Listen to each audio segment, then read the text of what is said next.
There is a conversation that happens at every farmer's market, every community garden meeting, and every backyard gathering across the American Southwest, from Albuquerque to Santa Fe, from Las Vegas to St. George, from El Paso to Flagstaff, and it goes something like this. Someone mentions they are trying to grow food on their property, and immediately, without fail, the conversation turns to the difficulty of it. The soil is wrong, the water is too scarce, the summer heat kills what the summer missed. The altitude is too high for warm season crops and too low for adequate rainfall. The wind strips moisture from everything it touches. And the alkaline, caliche-dominated soils that characterize most of the Southwest refuse to support the acid-loving, moisture-dependent, organically rich, soil-requiring plants that dominate every mainstream food gardening resource available in English. And the conclusion drawn from this inventory of challenges, by gardeners and non-gardeners alike, is that the American Southwest is fundamentally a difficult place to grow food. A place where serious food production requires either extraordinary resources in the form of irrigation infrastructure, soil amendment programs, and greenhouse systems, or a willingness to accept modest and unreliable harvests from plants that are always somewhat stressed by conditions they were not designed for. This conclusion ignores 10,000 years of evidence to the contrary, because the American Southwest is not a landscape that has always been difficult to feed people from. It is a landscape that fed people abundantly for thousands of years before the arrival of European agricultural traditions that brought with them a completely different set of assumptions about what food plants look like and how they are grown. The Ancestral Puebloans of the Colorado Plateau, the Hohokam of the Sonoran Desert, the Mogollon of the Mountain Transition Zone, the Navajo and Apache of the High Desert Plains, the Pueblo communities of the Rio Grande Valley. All of these cultures fed themselves from the American Southwest, not in spite of its conditions, but because of them. Not by importing temperate European food plants into an unsuitable climate, but by developing intimate knowledge of which plants the Southwest offered freely and generously in its natural state, and building food systems around those plants that required a fraction of the water, amendment, and ongoing intervention that modern Southwest gardeners spend compensating for the wrong plant choices.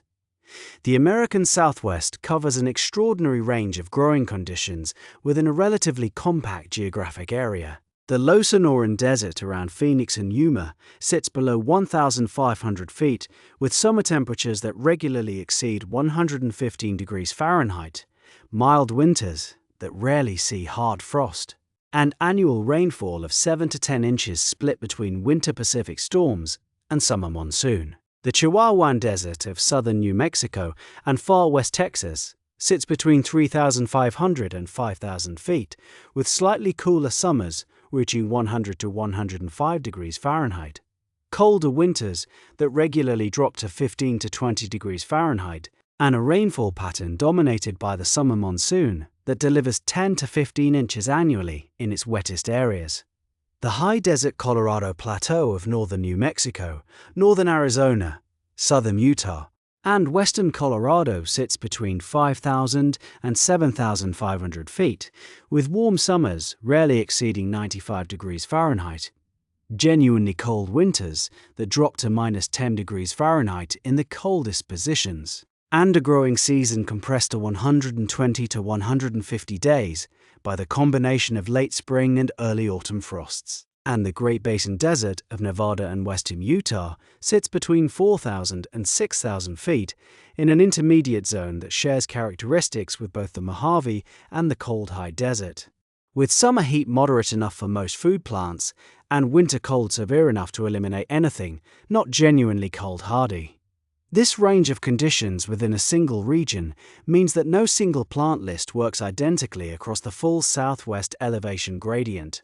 But there is a set of 12 plants that spans this range collectively, with different plants optimized for different elevation zones, and all of them sharing the fundamental characteristic that makes them appropriate for southwest food gardening, which is that they evolved in arid, alkaline, high radiation, temperature extreme environments comparable to the conditions they will encounter in a southwest garden regardless of the specific elevation. These are the 12 fruit plants that the American Southwest was built to grow. And if you are anywhere in the region from the low Sonoran Desert floor to the high Colorado Plateau, and you have been told your climate is too extreme for serious food production, this list begins the process of correcting that misinformation. Number 1 is the chokecherry, Prunus virginiana. And I am starting here because the chokecherry is native to the American Southwest in a way that transcends the usual meaning of native. It is not just adapted to the Southwest. It is woven into the food traditions, the medicine traditions, and the ecological fabric of the Southwest landscape in ways that go back to the earliest human occupation of the region. The chokecherry grows wild from the low desert washes of the Sonoran Desert at 3,000 feet through the Pinon juniper woodlands of the Colorado Plateau at 6,000 feet and into the ponderosa pine forests of the high mountain transition zone at 8,000 feet. It is one of the most elevation-tolerant and climate-tolerant native food plants in the entire American West, occurring across a range of conditions that no introduced fruit plant can match. The chokecherry produces clusters of small, round, deep red to black cherries in late summer that are intensely flavored, deeply astringent when raw, and extraordinary when processed. Traditional preparations across the Southwest indigenous food traditions include drying the whole fruit including the pit and grinding it into a paste that is shaped into cakes and stored for winter use. A food that is simultaneously a calorie source, a flavoring, and a medicine.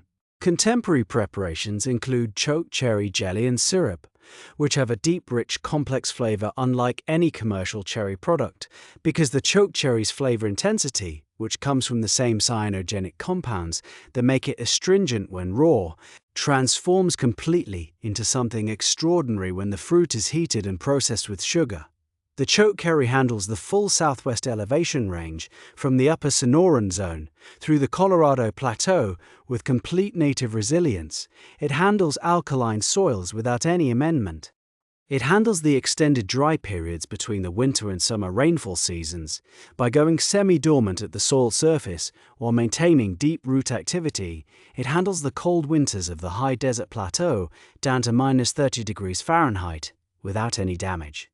And it handles the summer heat across the full elevation range, from the lower Sonoran zone up to the high plateau transition, with the indifference of a plant that has been handling exactly this range of conditions for millions of years. Plant in any moist to moderately dry position in full sun to partial shade.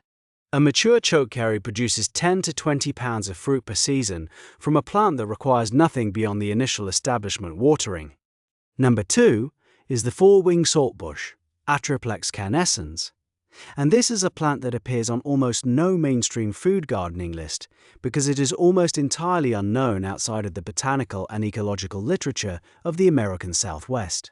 But the four-wing saltbush is one of the most nutritionally significant and most broadly adapted food plants native to the Southwest, occurring across every desert and semi-arid zone in the region, from the Sonoran Desert floor to the Great Basin and the Colorado Plateau at 7,000 feet.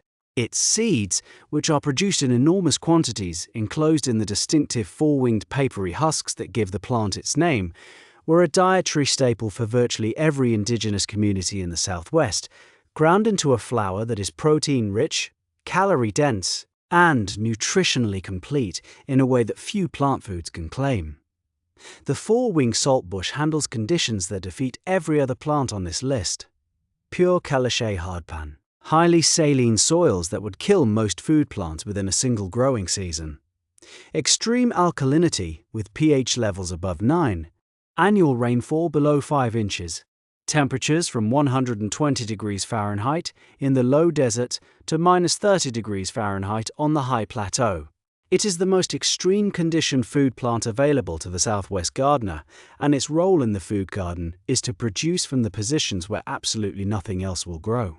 The rocky slopes, the heavily caliche-dominated areas, the saline drainage flats, the exposed windy ridges where every other food plant fails. In these positions, the four-wing saltbush produces its seed crop every autumn from rainfall alone, contributing food from the most unproductive ground on the property. Beyond its seed production, The four-wing saltbush is one of the most important nitrogen-cycling plants in the southwest landscape, drawing minerals from deep in the alkaline subsoil and depositing them at the surface through leaf drop, gradually building the soil fertility of the difficult ground it colonizes. A planting of four-wing saltbush on the most challenging sections of a southwest property improves those sections over time, creating conditions that allow more demanding food plants to establish in positions that would have been impossible without the soil-building work of the saltbush pioneer planting. Number 3 is the pinon, pine, Pinus edulis, and related species. And the pinon nut is the single most historically significant food plant of the Colorado Plateau and high desert southwest. For thousands of years, the pinon nut harvest in late summer and autumn was the most important annual food event for the indigenous communities of the high southwest, providing a concentrated calorie and protein source that was stored through winter and that sustained populations through the cold, food-scarce months of the high desert year. Pinon nuts contain more protein per ounce than most beans, and more calories per ounce than most grains, making them one of the most nutritionally dense plant foods available from any native southwest species. The pinon pine grows naturally across the high desert plateau zone from 4,500 to 8,000 feet elevation, occurring in the distinctive pinon juniper woodland community that covers millions of acres of the Colorado Plateau in northern New Mexico, northern Arizona, southern Utah, and western Colorado. It is a slow-growing, long-lived tree that handles the cold winters, the summer drought, the alkaline rocky soils, and the high UV radiation of the high desert plateau with complete native adaptation. The nut production cycle follows a 2-year pattern, with heavy mast years every 5 to 7 years when conditions are favorable. And during these mast years, a single mature pinon tree can produce several pounds of in-shell nuts that represent one of the most calorie-dense harvests available from any native southwest food plant. For property owners in the pinon juniper zone of the high southwest, the mature pinon trees already present on the land are a food resource of genuine significance that most property owners are entirely unaware they possess. For gardeners who are establishing new plantings, a pinon pine planted in any rocky, well-drained alkaline soil in the high desert zone will grow slowly but will live for 200 to 400 years, providing nut harvests that outlast the gardener who planted it by many generations. Number 4 is the desert hackberry, Celtis pallida, and Celtis reticulata. And this is another plant that is almost entirely absent from mainstream food gardening literature, despite being one of the most prolific and reliable fruit-producing native shrubs in the American Southwest. The desert hackberry grows wild throughout the Sonoran, Chihuahuan, and lower Colorado Plateau desert zones, producing small, round, orange-red to dark purple fruits in late summer and autumn that are sweet, mild, and date-like in flavor when fully ripe. The fruits are small, rarely larger than a pea, but they are produced in such extraordinary abundance on mature plants that a single large hackberry shrub can provide a significant harvest in a good fruit year, with individual branches so loaded with fruit that they bend under the weight. The desert hackberry is one of the most important wildlife food plants in the southwest landscape, providing critical late-season food for migratory birds at exactly the time when most other southwest food sources are exhausted. In a food garden context, this wildlife value translates into a garden ecosystem that is continuously inhabited by the native pollinators and insectivorous birds that regulate pest populations in the surrounding food garden. A hackberry that feeds the wildlife is a hackberry that also maintains the ecological balance that keeps your other food plants healthy without requiring pesticide intervention. For human food use, the hackberry fruits are eaten fresh as a trail snack, dried and stored, or ground with the seeds still attached into a paste that has been described as having a flavor similar to a sweet date or dried apricot. The seed inside the tiny fruit is actually larger than the flesh, and the ground paste of fruit and seed together has a nutritional profile that is rich in both sugar and protein from the ground seed content. Plant in any dry, rocky, alkaline position in full sun. The desert hackberry handles the full range of southwest conditions, from the Sonoran desert floor to the Chihuahuan foothills and Colorado Plateau lower zones, requires no irrigation after establishment, and produces its fruit reliably every autumn without any human intervention. Number 5 is the Apache plume, Falugia paradoxa, which I covered briefly in the Mojave script, but which belongs with greater force on the broader Southwest list because it occurs throughout the high and low desert zones of the full Southwest region from the Mojave through the Sonoran, Chihuahuan, and Great Basin deserts and into the Colorado Plateau.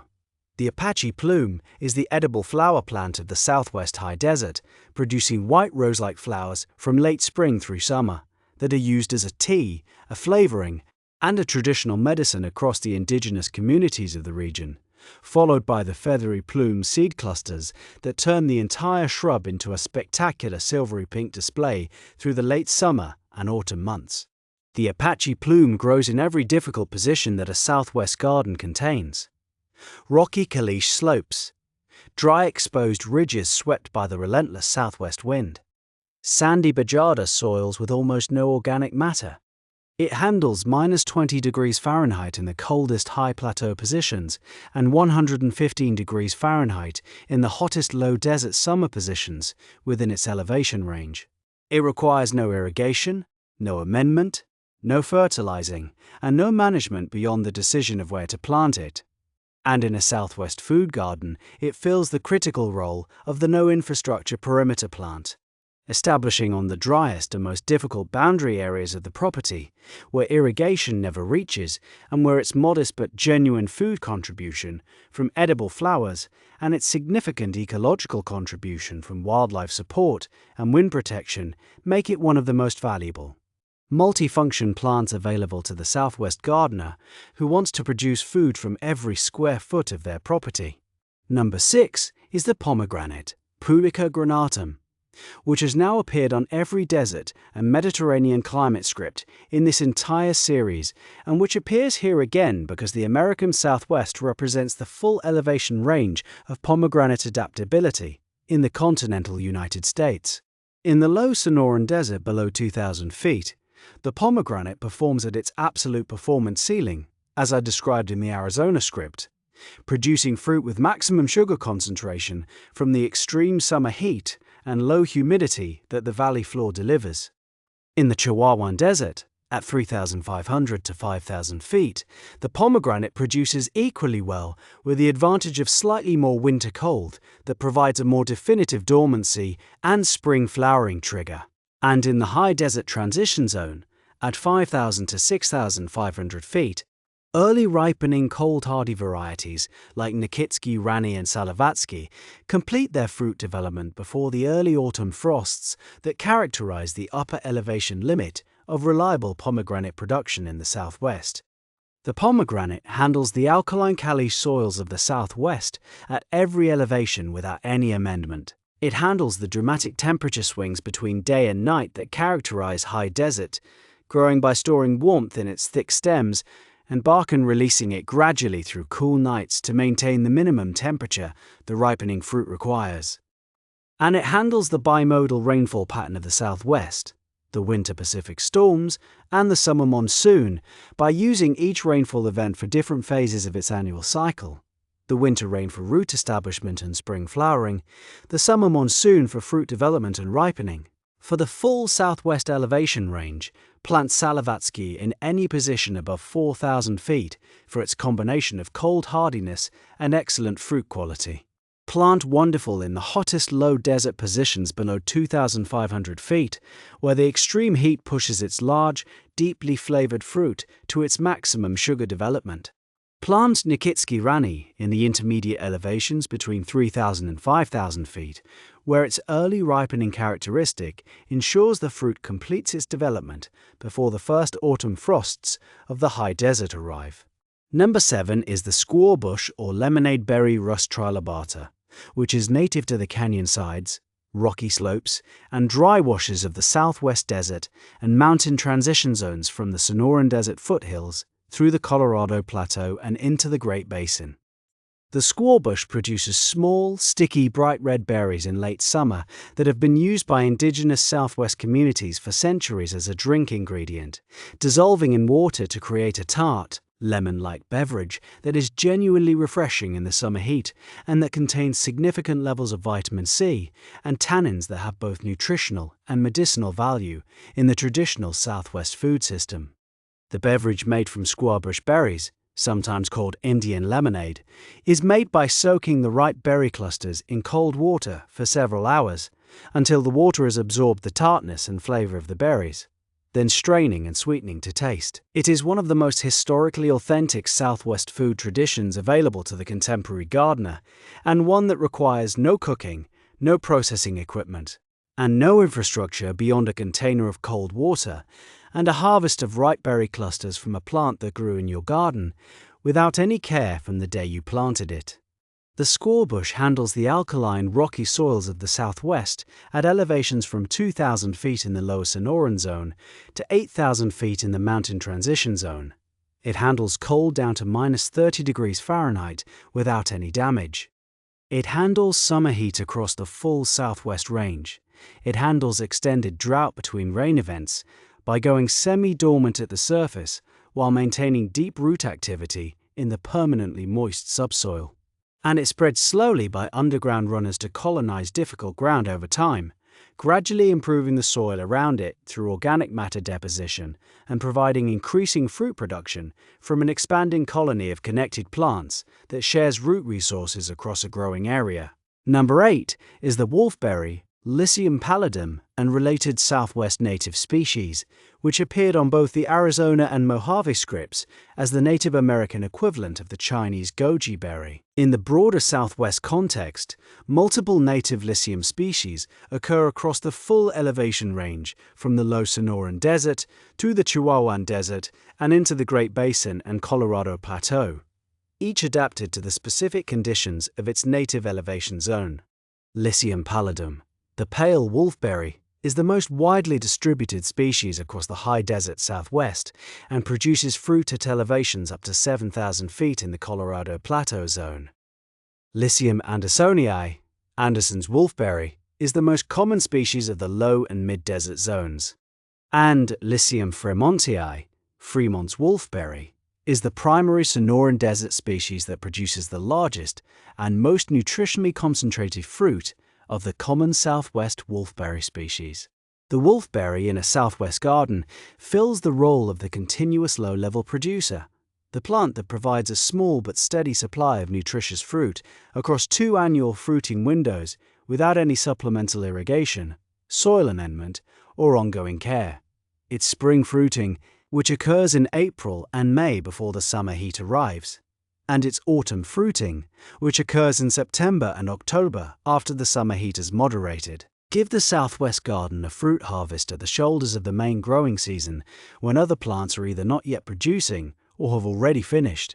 And the nutritional value of the wolfberry fruit, with its extraordinary concentration of zeaxanthin, lutein, vitamin C, and polysaccharides, provides health benefits from a single handful of fresh berries that no commercially available fruit can fully replicate.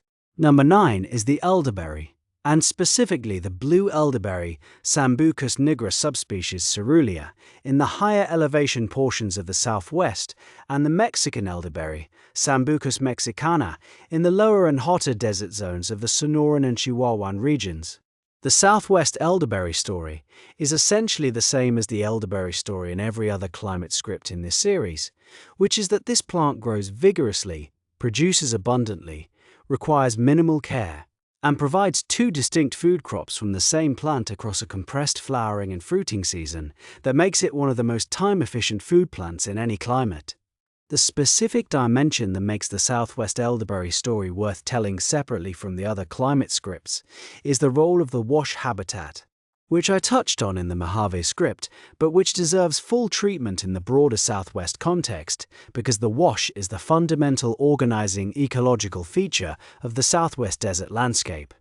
The wash, the seasonal stream channel that collects and concentrates water from surrounding slopes during rain events, is where the Southwest elderberry naturally occurs, growing in the moist, organically enriched, relatively cool microhabitat of the canyon bottom, while the surrounding desert floor is too dry and too exposed for it to establish.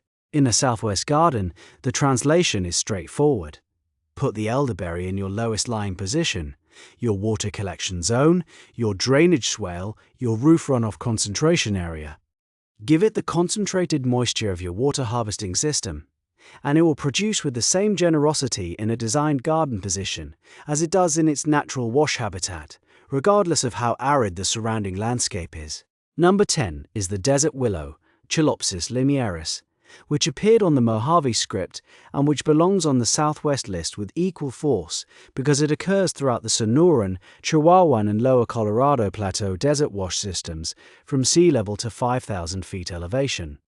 The desert willow is the shade-providing, microclimate-creating, ecologically supporting backbone of the Southwest food garden system, providing the sheltered growing conditions beneath its canopy that allow more demanding food plants to establish and produce in the hottest and most exposed Southwest growing positions. The desert willow flowers from late spring through summer in spectacular trumpet-shaped blooms of pink, purple, white, and burgundy that are edible with a sweet, mild flavor and that attract the native pollinators that support the fruiting of every other food plant in your Southwest garden. The seed pods that follow the flowers were traditionally roasted and ground into meal by indigenous Southwest communities, and the deep summer shade of a mature desert willow canopy reduces the effective temperature in the 10-foot zone beneath it by 15 to 20 degrees Fahrenheit during the hottest afternoons, creating a cool enough microhabitat for the establishment of plants like feijoa,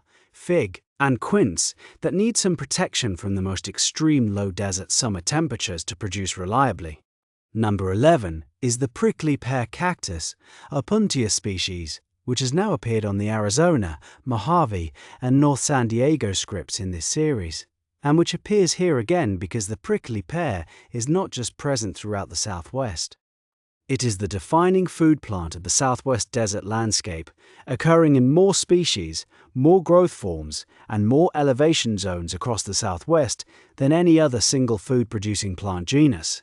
From the giant, multi-stemmed Opuntia engelmannii of the Sonoran desert floor, to the compact, cold-hardy Opuntia polyacantha of the high plateau grasslands above 6,000 feet, the Opuntia genus spans the full Southwest elevation range with the different species adapted to each zone.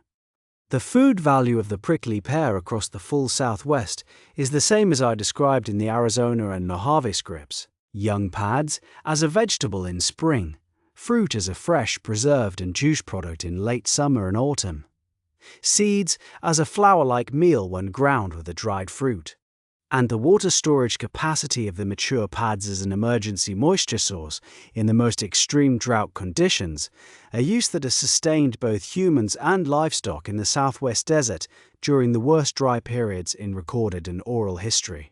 In a Southwest food garden, the prickly pear goes in every difficult, rocky, dry, unirrigated position on the property where it produces food from rainfall alone indefinitely, turning your most challenging ground into your most reliable zero-input harvest.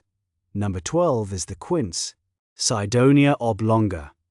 And I want to close the plant list with the quince because in the Southwest high desert context, it represents the ideal convergence between the requirements of an introduced fruit plant and the conditions that the Southwest high desert provides naturally.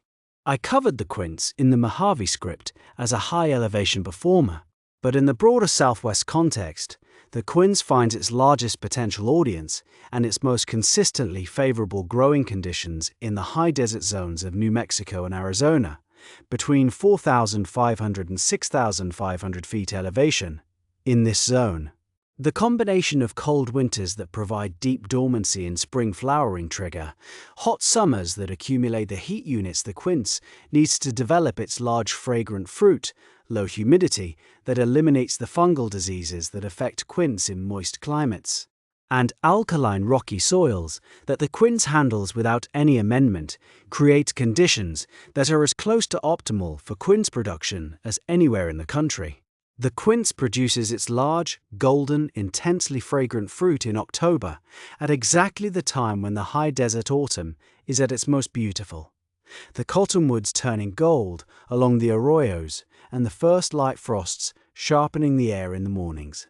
A mature quince tree laden with its heavy golden fruit, against the backdrop of the high desert autumn landscape, is one of the most striking food garden scenes that the Southwest produces, and the fruit itself, transformed by cooking into the deep amber jelly and firm paste of the Spanish and Portuguese quince tradition, is one of the most culturally and culinarily rich food products available from any Southwest garden plant. For the Southwest High Desert Zone, Pineapple, Champion, and Smyrna are reliable variety choices with good cold hardiness and large high-quality fruit. Plant in any well-drained, alkaline-tolerant position in full sun. Give deep but infrequent irrigation through the summer dry season, and allow the first light frosts of October to fully develop the quince aroma that signals the fruit is ready to harvest, filling the garden with a perfume that is unlike anything else in the temperate food plant world. Now here is the systems framework that transforms these 12 plants from a collection of individual specimens into a functioning, permanent, low-water food production system for the full Southwest elevation range. The American Southwest Food Garden faces a challenge that is different in degree from every other climate in this series, which is not simply water scarcity, but the vertical organization of water scarcity. Water in the Southwest does not fall evenly across the landscape.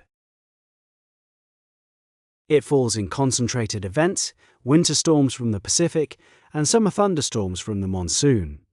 And then it moves across the landscape following the topography, concentrating in the low points, the washes, the drainage channels, the basin floors, and running off the high points, the ridges, the rocky slopes, the exposed bajadas, before it has time to infiltrate into the soil. The difference between a plant receiving adequate water and a plant experiencing drought in a Southwest garden is often not a matter of how much water fell on the property, but whether the plant is positioned to capture the water that fell or positioned to lose it as runoff. The water harvesting principle that I described in the Mojave script applies with equal force across the full Southwest elevation range. Every design decision in a Southwest food garden should be evaluated through the question of whether it captures and concentrates water, or whether it allows water to escape the property as runoff. Swales along the contour of slopes to catch and hold runoff. Sunken planting basins around every tree and shrub to concentrate irrigation and rainfall at the root zone. Check dams in wash channels to slow the flow of seasonal floodwater and increase infiltration time into the soil banks on either side. Roof water collection, directed to the garden through downspouts and subsurface distribution channels. These earthworks cost nothing beyond the labor of their installation, and they permanently change the water budget of every plant in the garden that is positioned to receive their benefits. The elevation-matched planting framework organizes the full plant list into 3 production zones that correspond to the 3 major elevation bands of the Southwest. The low desert zone below 3,500 feet, covering the Sonoran Desert of Arizona, the lower Rio Grande Valley of New Mexico, and the lower Colorado River Valley, is the zone for the most heat-tolerant and least frost-sensitive plants. The pomegranate, fig, prickly pear, desert willow, wolfberry, four-wing saltbush, and date palm in the hottest positions form the production backbone of this zone, all managed with deep infrequent irrigation and water harvesting earthworks that minimize supplemental water needs after establishment. The mid-desert zone between 3,500 and 5,500 feet, covering the Chihuahuan Desert of southern New Mexico, the high Sonoran foothills of southern Arizona, the lower Colorado Plateau, and the Great Basin margins, is the most versatile zone for Southwest food production.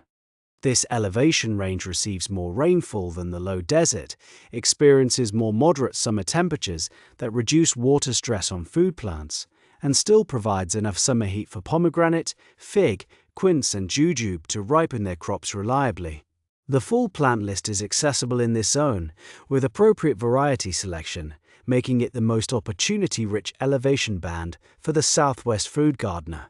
The high desert zone above 5,500 feet, covering the Colorado Plateau of northern New Mexico, northern Arizona, southern Utah, and western Colorado, and the high Great Basin of Nevada and Utah, is the zone for the most cold-hardy and drought-adapted plants. The chokecherry, Pinon pine, Apache plume, squaw bush, blue elderberry, wolfberry, and quince all perform excellently in this zone and require minimal supplemental irrigation once established. The pomegranate and fig are possible in this zone, with cold-hardy variety selection and careful south-facing microclimate positioning, but should be treated as specialty crops rather than reliable annual producers. The result of this water harvesting first, elevation-matched zone-organized planting approach is a southwest food garden that becomes progressively more productive and progressively more self-sufficient with every passing year as the earthworks accumulate water. The plants establish deep root systems that access permanent subsoil moisture, and the pioneer plants create the microclimates and soil improvements that allow subsequent plantings to establish in conditions significantly more favorable than the raw desert soil and climate would otherwise provide. There is a specific kind of gardening exhaustion that affects people in the American Southwest who have spent years trying to grow food from the wrong plant list. It is not the exhaustion of hard physical work, though there is plenty of that involved in maintaining plants that are not suited to the conditions. It is the exhaustion of constant monitoring, constant intervention, constant compensation for the gap between what the climate provides and what the plants need. Watering every day through July because the soil dries out completely between irrigations. Amending the soil every season because the pH keeps creeping back toward the alkalinity that the caliche beneath the topsoil maintains permanently. Replacing plants every spring that the winter killed because they were not truly cold-hardy enough for the elevation where they were planted. Spraying for the fungal diseases that the humidity of the monsoon season brings to plants that evolved in low-humidity climates and never develop resistance to warm, wet disease pressure. The Southwest gardener who plants these 12 plants in positions matched to their elevation zone, installs water harvesting earthworks before planting a single tree, chooses grafted specimens over seedlings for every plant where grafted stock is available, and then steps back and allows the plants to establish at their own pace, is making a choice that eliminates most of this exhaustion permanently. Not because gardening becomes effortless, but because the effort shifts from compensating for mismatches to harvesting from plants that are simply doing what they have always done in conditions that are simply what they have always been. The American Southwest does not need temperate European fruit plants with amended acidic soil beds and daily summer irrigation to produce food. It never did. It needs its own plants, grown in its own conditions, with the water harvesting intelligence that the landscape itself has been demonstrating for millions of years in every wash, every arroyo, every bajada swale, where the most productive plant communities in the desert occur not by accident, but because that is where the water goes. The choke cherry does not care that the soil is alkaline. The pinon does not care that the summer is dry. The wolfberry does not care that the winter is cold. The prickly pear does not care about any of it. They belong here. They have always belonged here. And the Southwest gardener who plants them is not starting something new. They are continuing something very, very old. The system in one sentence.